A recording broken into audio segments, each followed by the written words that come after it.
How to fix Instagram upload problem. Hello guys, so first thing, go to settings and then go to the apps like this. Now you have to wait a few seconds.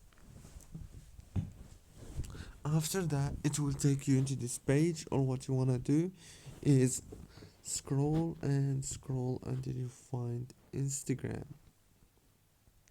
When you find it, just click on it. It will take you into the app informations page.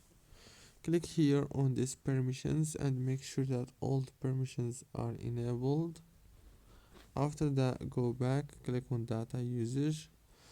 Make sure also here to enable all these options because they are very important.